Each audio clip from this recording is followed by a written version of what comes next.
Akkam jirtan sabboontota ilmaan biyyaa warri amma na dhageeffattanii fi warri boodallee dhuftan dhaamsa gabaabduu amma isinii dabarsu kana ofiifis dhaggeeffadhaa, hojiirra oolchaa, warra boodaan dhufuufis akka dabarsitan hiriyoota keessaniif namoota sooshaal miidiyaa fayyadamuu hundaaf akka dabarsitaniin akka obboleessa tokkootti dhaamsa kanaan isiniif dabarsa. Duraan dursee akkam jirtan nagaa fayyaadhaa, nageenyi isin badhaadhaa, daadooyyuu wal guliyyaatu jaan. Dhaamsiniin har'a isiniif qabu keessattuu warra sooshaal miidiyaadhaa akkuma guyyoota muraasa keessatti warroonni sooshaal miidiyaa kana keessatti hirmaatan bobbaa garaagaraa godhuudhaan walirratti ololaa jiraachuun isaa hundi keessaniifuu hubatamaadha. Ni hubattan jeetii yaada. Baddaaf gammoojjiidhaan, kutaadhaan, amantiidhaan wal tuquudhaan walirratti ololuun ni mul'ata jechuudha. Inni kun eenyuufillee bu'aa akka hin qabneen isiniif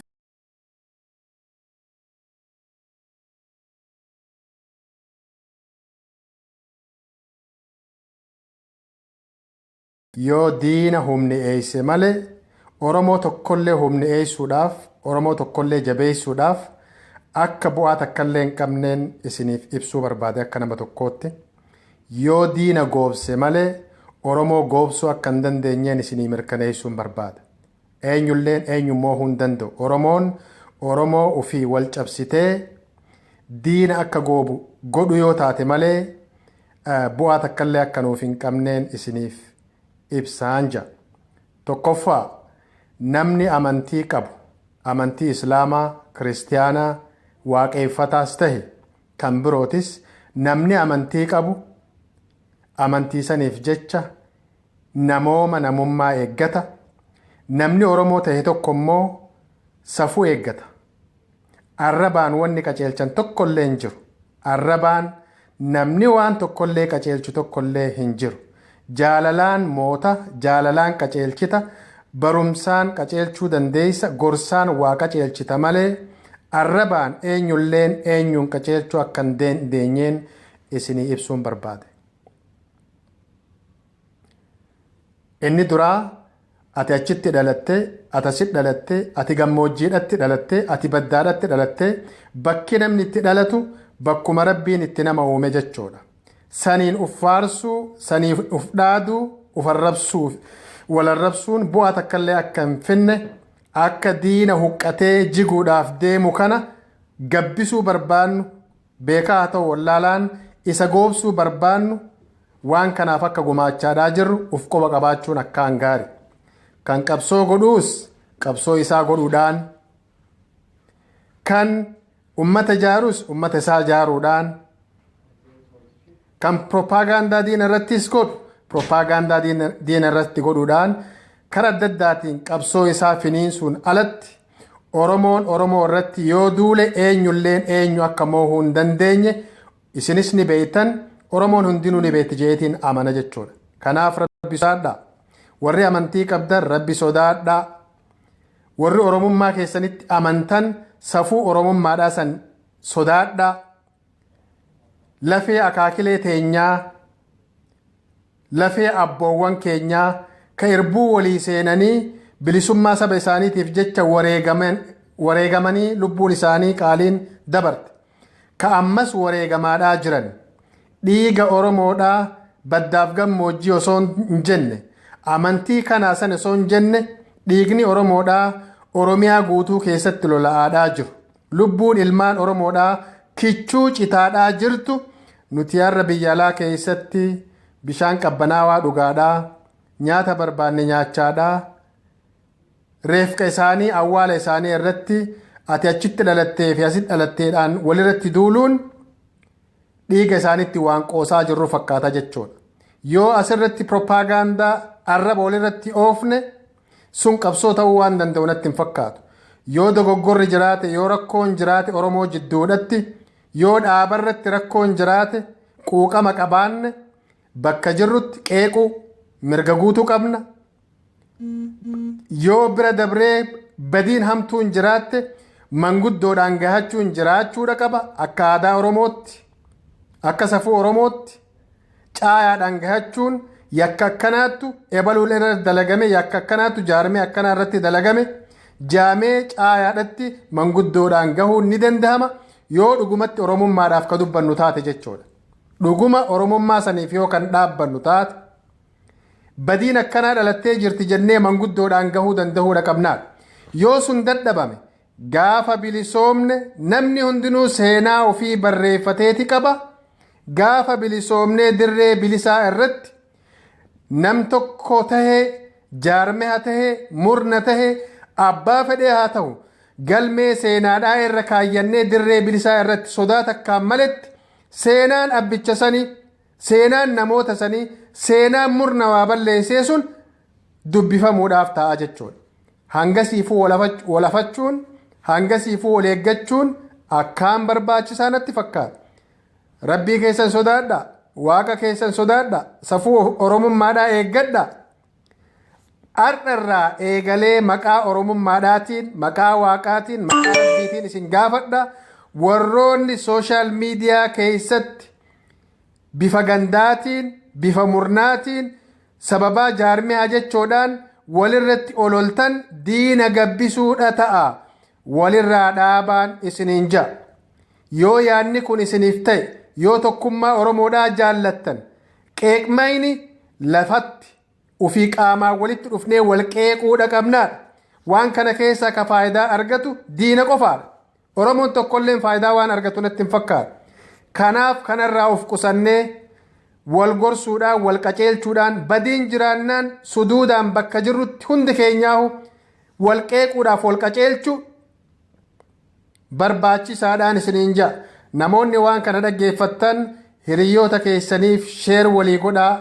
Dhaamsa gaariidha jettanii yoo itti amantan ololli hamaadha jettanii yoo itti amantan olola kana dhaabuudhaaf immoo dhaamsa kana waliif dabarsuun akkaan gaariidhaan isiniin ja'a. Fayyaataa ulfaadhaa. Egaa ammuma filmaata xumurarree manatti gallee hangasumaafuu obsuu dadhabee dhaamsa kana isiniif dabarse waa'ee filmaata ammoo boruufiftaan isinii ibsuun hin danda'a. Filmaata naannoo kiyyaa jechoo kiyya. Egaa hundi keessanuu rabbi barakaa isin haa godhu. Warri dhaabdanii dhaamsa walii dabarsitaniis asirraa isin arguudhaaf ta'a. Ololli guyyaa har'aa fi boruu keessatti ololli sooshaal miidiyaa keessaa haqamee akka diinni rifatu akka Oromoon gammaddu dhiifama walii godhuun jiraachuudha qaba. Wal qaceelchuun wal gorsuun jiraachuu qaba.